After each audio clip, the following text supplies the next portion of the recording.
Hola a todos y bienvenidos un día más al canal Crónicas de una Merodeadora. Hoy vengo con el video de los mejores libros del año, así que empecemos.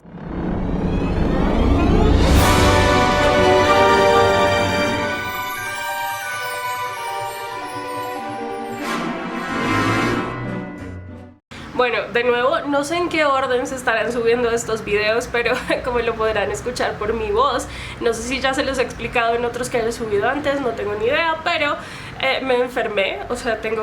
tuve gripa y ahora me queda como la voz rara, un poco de tos, así que si me escucho un poco diferente, quizás con un poco menos de energía porque no puedo hablar tan duro, no me da la voz para tanto, es por eso. También tengo la nariz hecha un desastre, la tengo súper pelada y me duele, así que si está roja y ven algo raro ahí, es eso, me la pelé de tanto sonarme. Y bueno, antes de decirles cuáles fueron mis 10 libros favoritos del 2023, vengo a recordarles que seguimos teniendo el código de Nextory para que aprovechen esta aplicación que es súper cool. Es una aplicación de audiolibros e ebooks en español e inglés que funciona como si fuera una aplicación de suscripción tipo Netflix. Pueden escuchar y leer un montón de libros por ahí, incluyendo novedades, y si se registran con el link que les dejo en la descripción, tienen 45 días completamente gratis, sin ningún compromiso. Es decir, que cuando se les acaban los 45 días, sencillamente pueden cancelar y ya está, para no seguir pagando. Pero si quieren seguir pagando la suscripción mensual, a mí me parece súper cool y una muy buena decisión financiera, digámoslo así,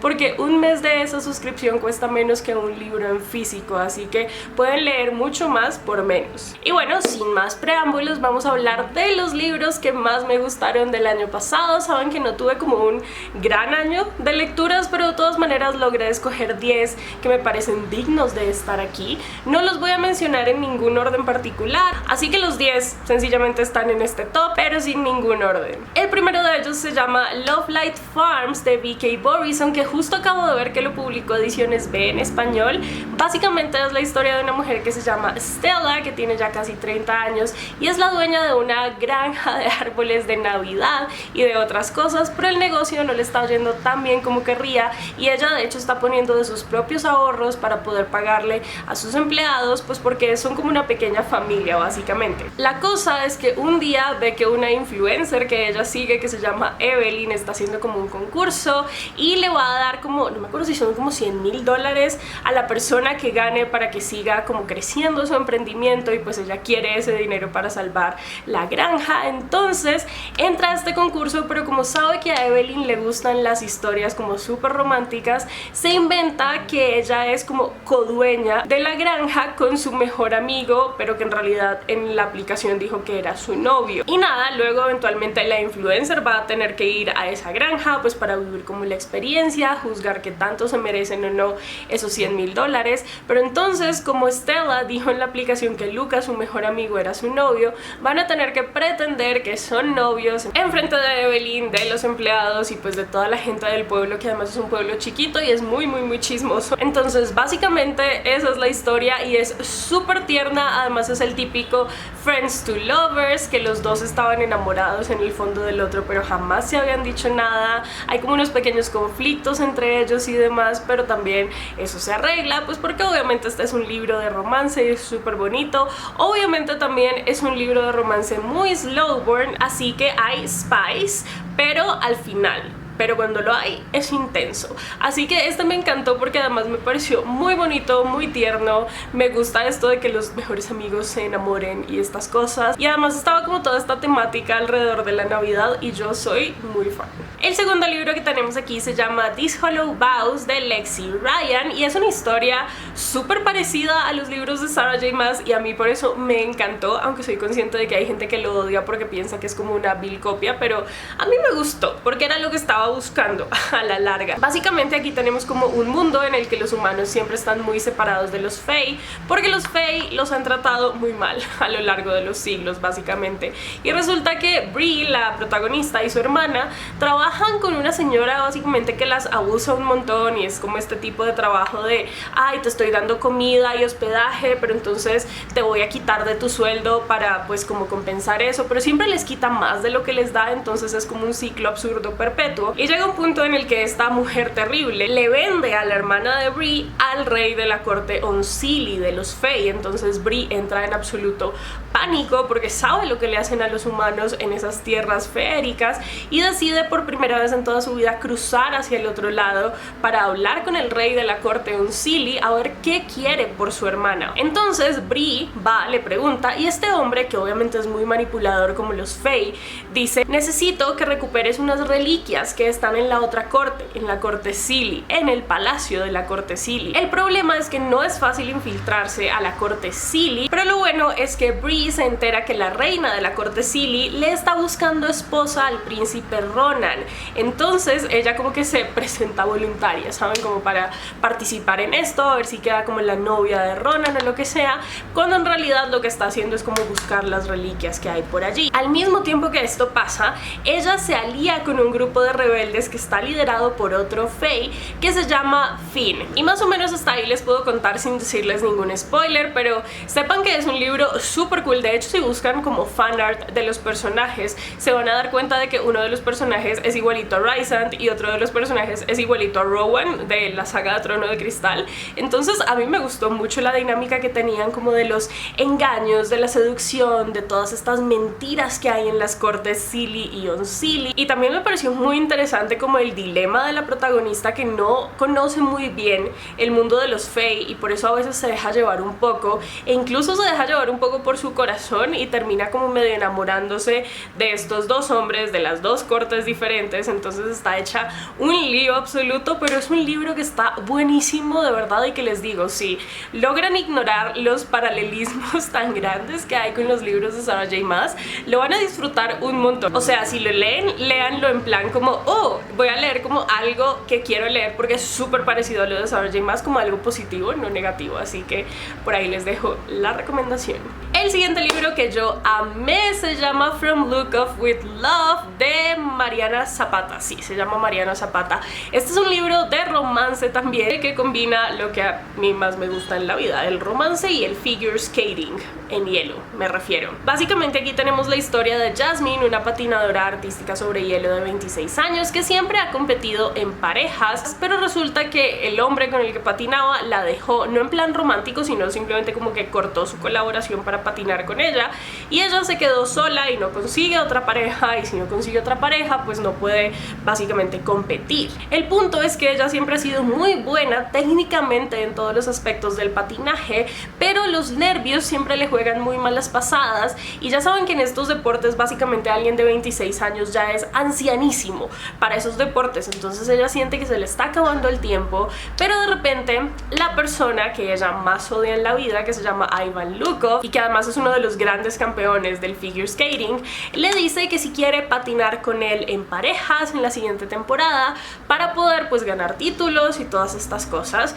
Entonces ellos a partir de ahí empiezan como a entrenar juntos, a limar esas asperezas, a incluso pelear más por momentos, pero es una historia súper bonita en la que uno sabe que el que se enamoró primero fue él, porque además Jasmine tiene como unos muros gigantes alrededor de sus emociones y es muy heavy leer eso. Y lo que más me gustó del libro, además de la interacción de ellos dos y del romance y de toda esta cosa, es que muestra de verdad cómo es de duro el mundo del patinaje artístico sobre hielo por detrás, todo el acoso que hay, todas las horas diarias que tienen que entrenar, todos los problemas alimenticios que a veces pueden tener las mujeres por tratar de mantener esa figura y el peso ideal para poder hacer los saltos, los giros y todas estas cosas. Entonces eso me pareció muy cool. Eso sí, siento que no es un libro para todo el mundo porque está súper largo y el romance empieza, yo que sé, en la página 430, ¿vale? Entonces se demora un montón, pero para mí valió muchísimo la pena, y de hecho es de esos libros que termino y digo como quiero releerlos otra vez porque me dejaron como con ese sentimiento todo bonito por dentro. El siguiente libro de esta lista en realidad es un manga y se llama Joy. Aquí tenemos la historia de dos mangakas, lo que quiere decir que son dibujantes de manga que llevan trabajando juntos mucho tiempo. Digamos que uno es como el dibujante principal principal, y el otro es el colorista, el de los paisajes, el de los fondos y todas estas cosas. Y resulta que el dibujante principal ya va a cumplir 10 años publicando sus mangas y siempre había publicado como en el género shoujo, que es algo como de historias bonitas para mujeres o tipo Sakura Card Captors y estas cosas, ¿no? Entonces su editora le dice como, oye, para celebrar estos 10 años cámbiate de género de manga y sorprende a la gente con un boys love que está súper de moda. Entonces él acepta, pero tiene muchos problemas con los borradores de ese manga y de esa historia porque no le sale la historia como muy genuina, como que no hay sentimientos reales ahí. Y entonces la editora lo lee al principio y le dice como, mira, esto es una mierda, haz algo, inspírate, yo qué sé. Entonces él tiene la idea de pretender en su mente que está enamorado del otro mangaka y como trasladar esos sentimientos a la página, pero realmente eso de pretender pues no le sale muy bien, y como todas las cosas que son como de mentiras y así, pues terminan volviéndose real y ellos terminan como viviendo como una relación así. Es un manga súper bonito, creo que por ahora solo han salido 2 tomos, pero está espectacular. No se esperen nada como ultra spicy, pero de todas maneras hay un par de escenas que a mí me sorprendió que estuvieran incluidas allí en el manga, que obviamente no son explícitas, pero que están dibujadas en ángulos y de tal manera que uno sabe lo que está pasando a pesar de que no estamos viendo lo que está pasando, si es que me entienden. Así que esa es otra recomendación que está súper cool. El siguiente libro de esta lista es súper diferente a todos los demás y se llama I Must Betray You de Ruta Sepetys. Es un libro de ficción histórica que nos cuenta un poco la historia de un niño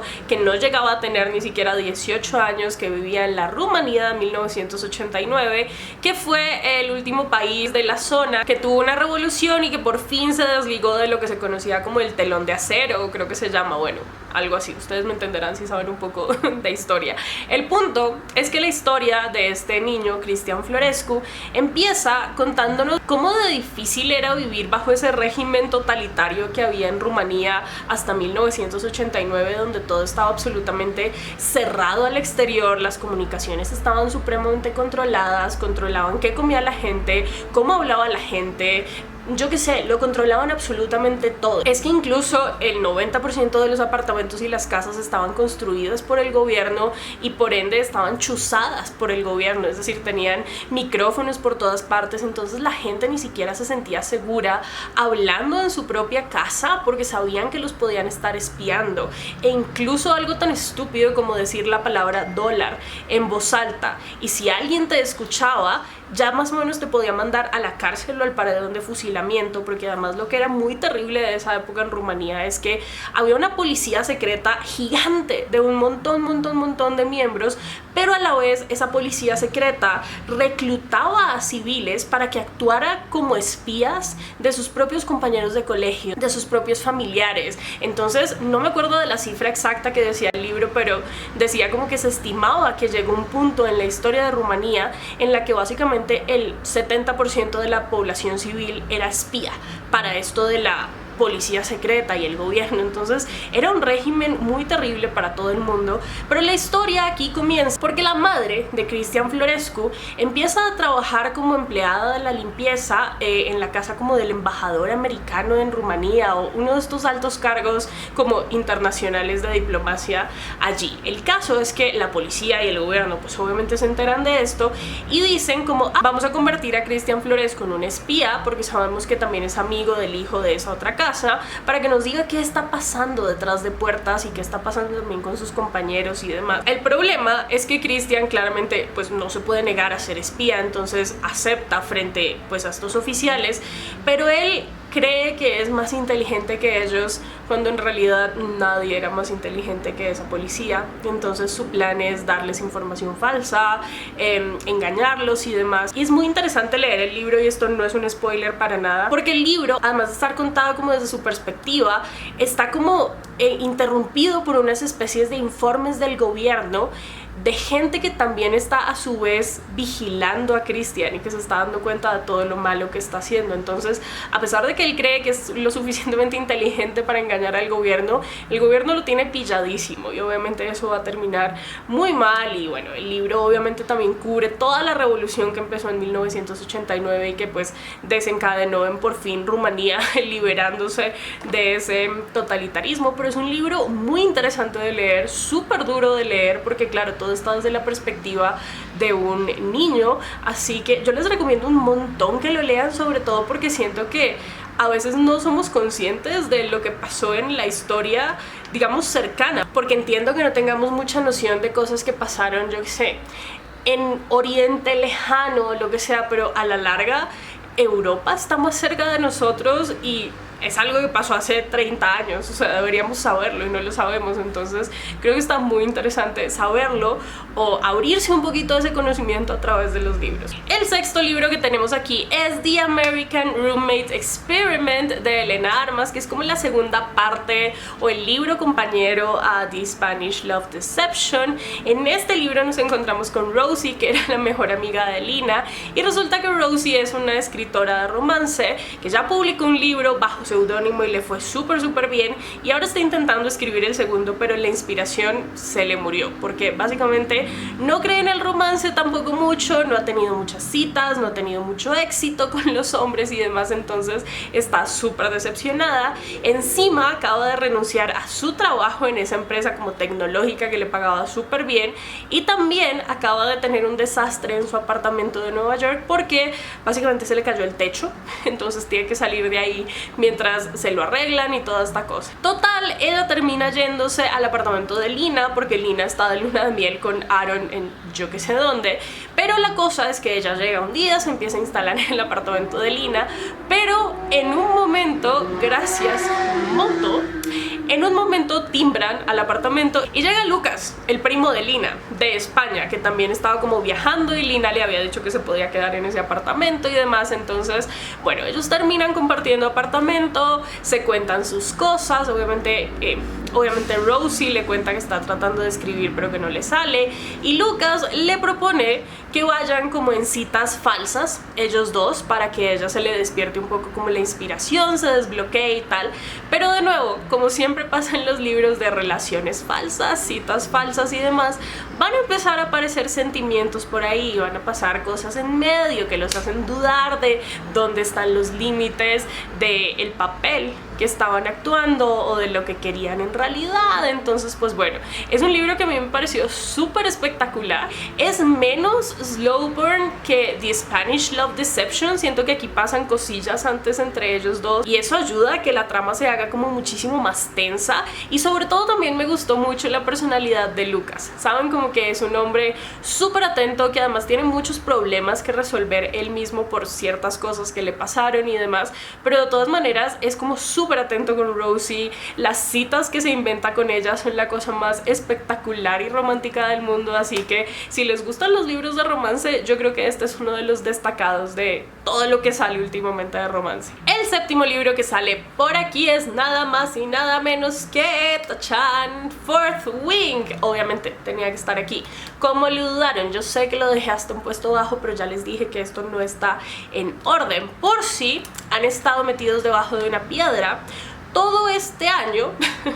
porque es que de verdad este ha sido literalmente el libro del año en todas partes. Este es un libro que nos cuenta la historia de Violet Sorrengail, que vive en un mundo en el que básicamente las ocupaciones están divididas en 4. Eres o escriba, o creo que de los militares, otra cosa, o eres un jinete de dragón. La cosa es que su madre y su hermana hacen parte pues de todo esto de los jinetes de dragón, y su madre es como la generala, por decirlo así, ¿no? Entonces es súper importante. Pero a Violet siempre le ha interesado mucho más irse por el lado de los escribas, no solamente porque le gustan mucho los libros, los idiomas y demás, sino porque ella tiene como una condición física crónica en la que todas como sus articulaciones y demás son bastante débiles, entonces se puede lesionar muy fácil, se puede dislocar un hombro súper fácil. Entonces eso no la haría como muy apta, o no le haría el camino muy fácil para ser una jinete de dragón. La cosa es que cuando están a punto de empezar como las pruebas para pues seleccionar a los nuevos jinetes de dragón, o a los escribas o lo que sea, su madre le dice, pues te jodes, no vas a ser escriba, vas a hacer las pruebas para jinete de dragón. Y básicamente para llegar a que un dragón te escoja, hay que pasar como 2 o 3 pruebas súper letales en las que literalmente mueren en cada prueba 50 reclutas o cosas así. Pero bueno, Violet tiene que enfrentarse como a todas esas pruebas y digamos que no es un secreto que las pasan y tampoco que es un spoiler, y luego llega pues la parte de escoger los dragones y pasa algo muy peculiar en el momento en el que los dragones los escogen a los jinetes, porque es de esa manera, y no les voy a decir mucho más, pero el punto es que cuando Violet finalmente entra como toda esta academia de jinetes de dragón que se llama Basgaiath, ahí encuentra a un gran enemigo, porque todo el mundo le dice, mira, en la academia todo bien, trata de buscar aliados, pero todo el mundo quiere matar a todo el mundo, pero especialmente aléjate de un tipo que se llama Xaden Ryerson, porque te quiere matar, básicamente porque tu madre mató a su padre porque era de los rebeldes de antes y bla bla bla bla bla. Total, ¿qué pasa? En medio de todo esto de fantasía, de las pruebas, de los entrenamientos en Basgaiath y demás, hay un enemies to lovers y todos sabemos qué va a pasar entre Xaden y entre Violet, pero la verdad es que es un libro súper cool. Es un libro obviamente en principio muy de pruebas y de entrenamiento y de sobrevivir estos ataques random que pasan en la academia esta de Basgaiath, pero lo que más me impresionó del libro fue el final. O sea, obviamente no les voy a contar el final aquí pues porque spoilers, pero es uno de esos libros que dices como,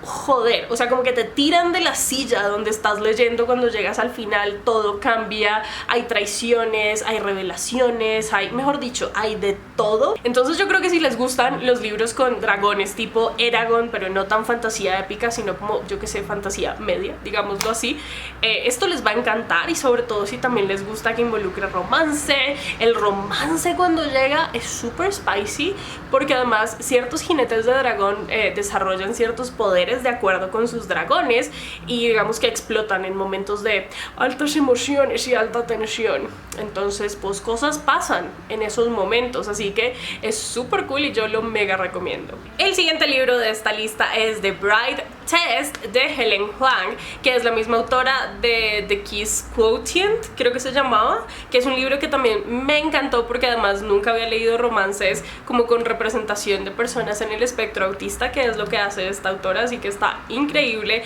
Básicamente aquí tenemos la historia de dos personas, de Esme y de Kai. Kai es un chico que viene de una familia súper adinerada, pero lo que pasa es que él está pues dentro del espectro autista, entonces le cuesta trabajo, digamos, socializar, demostrar sus sentimientos, está como muy apegado a sus rutinas y cosas así, lo que hace que además para él sea difícil encontrar pareja y tampoco le interesa mucho, sobre todo porque desde cierto incidente que le ocurrió unos años antes en el que perdió a su mejor amigo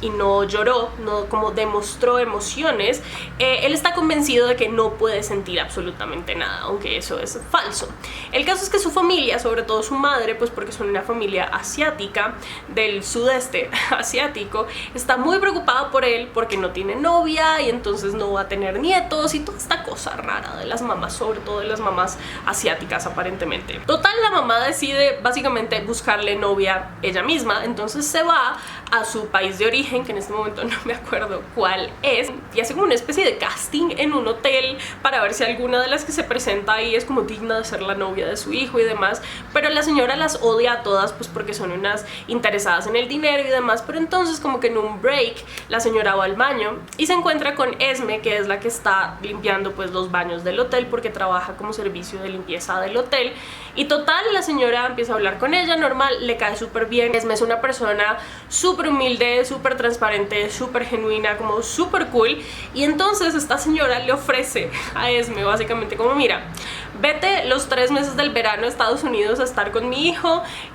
a ver si hacen clic, a ver si se hacen novios, lo que sea, y pues si se hacen novios, cool, tienes entonces residencia y te puedes llevar a tu familia allí y todas estas cosas. Y obviamente esto a Esme le parece como una propuesta súper rara, pero la verdad es que su familia está en una situación muy mala en esa ciudad de Asia que no recuerdo cuál es, entonces ella acepta pues porque obviamente le va a dar como una especie de mesada por ir ahí. Entonces yo sé que este libro empieza un poco extraño en ese sentido, pero luego ya cuando Esme llega a vivir a la casa de Kai, todo obviamente es como un desmadre porque una persona dentro del espectro autista, o por lo menos Kai, está muy apegado a sus rutinas, entonces le choca mucho que una persona nueva entre a esas rutinas, se las cambie, le cambie las cosas de sitio y todas estas cosas. Entonces al principio la convivencia con Esme es muy dura, pero poco a poco van creando un lazo tan bonito entre ellos dos que literalmente queda en un segundo plano esto de que básicamente la contrataron para intentar como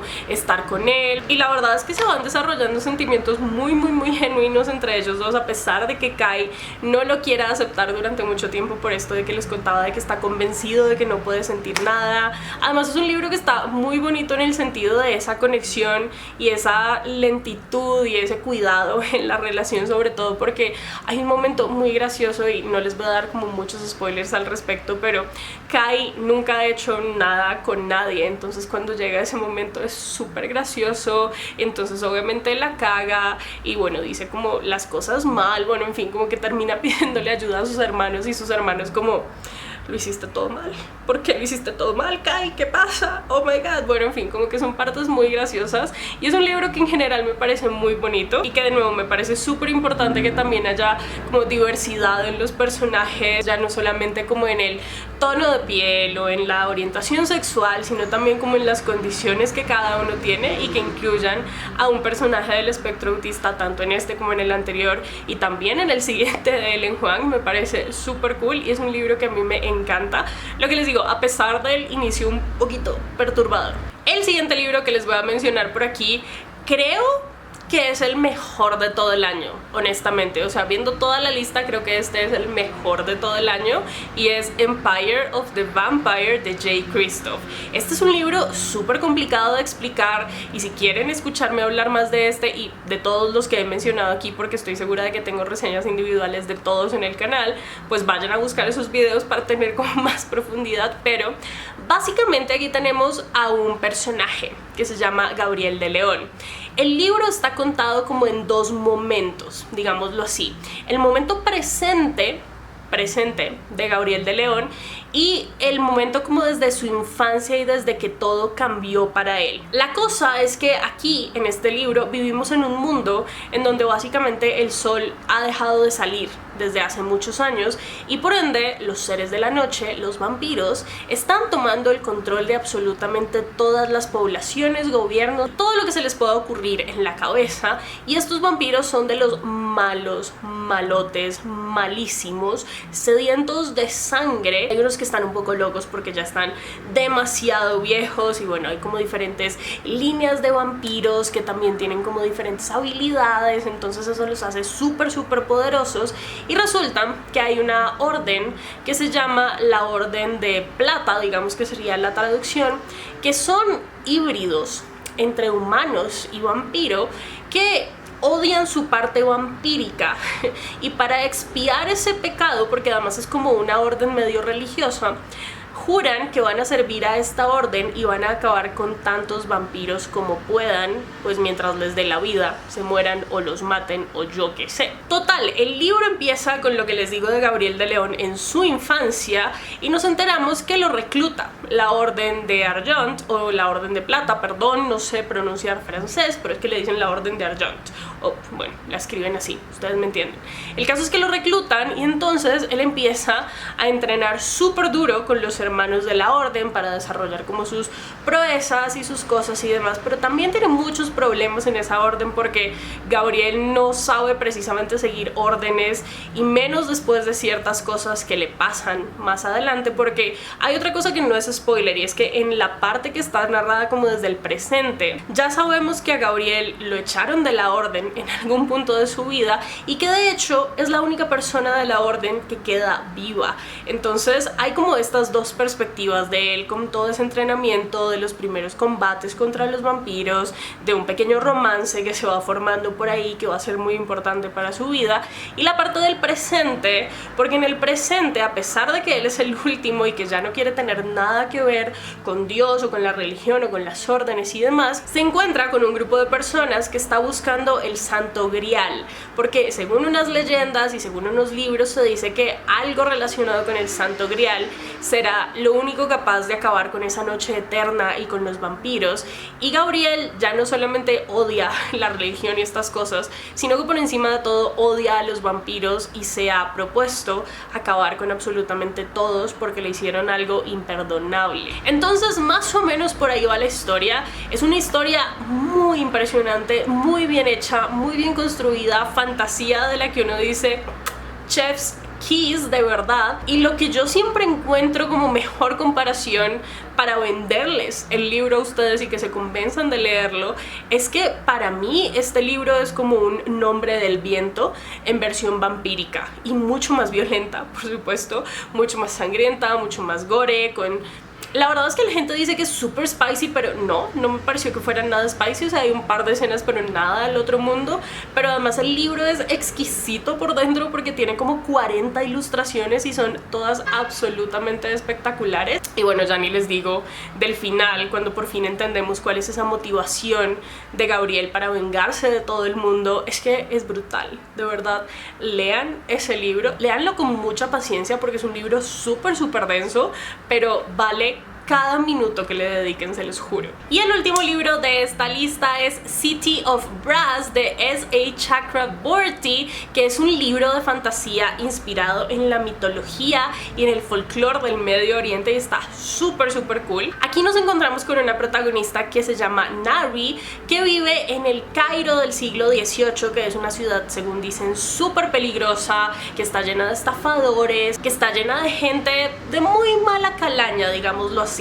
Y ella lo que hace para sobrevivir es hacer como shows falsos como de magia o rituales, a pesar de que ella misma tiene un poco de magia como de curación dentro de ella, pero no lo dice nunca porque la magia está muy mal vista, la magia de verdad, ¿no? Entonces ella hace como estos shows y estas cosas y estas invocaciones falsas y demás, pero resulta que un día una de esas invocaciones le sale de verdad. Y entonces termina invocando a un ser que se llama un Dijin, y este hombre slash espíritu slash Dijin slash cosa se llama Dara, y voy a decirle hombre, le dice que ella es bastante especial, que su sangre es tremendamente especial y que de hecho por esa invocación van a empezar a perseguirla a personas y seres muy poderosos y que tienen que huir inmediatamente con él a un lugar que se llama la Ciudad de Bronce, que es donde viven todos los Dijins y todas las personas con esa sangre especial de estos seres. Entonces claro, como los empiezan a perseguir,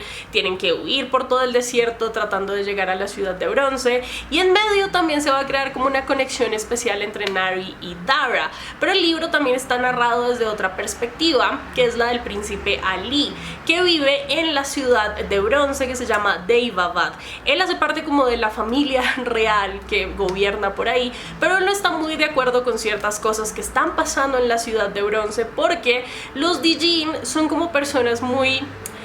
como que les gusta mucho la pureza, por decirlo así, a pesar de que se mezclan con humanos, y luego esas mezclas que se llaman los Shafit igual viven ahí, pero viven en unas condiciones muy paupérrimas. Entonces Ali no está de acuerdo con eso y trabaja, digamos, por debajo de cuerda para ayudar a esa gente, pero si se enterara la familia real, eso lo tomaría como una rebelión, le pasarían muchas cosas terribles, y eventualmente pues estas dos líneas de historia se juntan y vamos a ver si realmente la sangre de Nari era tan importante como decían, o si solamente es un peón en un juego mucho más grande. Pero es un libro espectacular que, lo que les digo siempre, no tiene mucha acción, o sea, hay como un par de peleas grandes y demás, sino que lo que es más interesante de ahí son los secretos de todos los personajes, sobre todo de Dara, y las verdaderas intenciones de la gente de Daevabad y del gobierno y de estas cosas, y todo eso mezclado con todo el folclore y la mitología del Medio Oriente hace que este sea como un libro fascinante.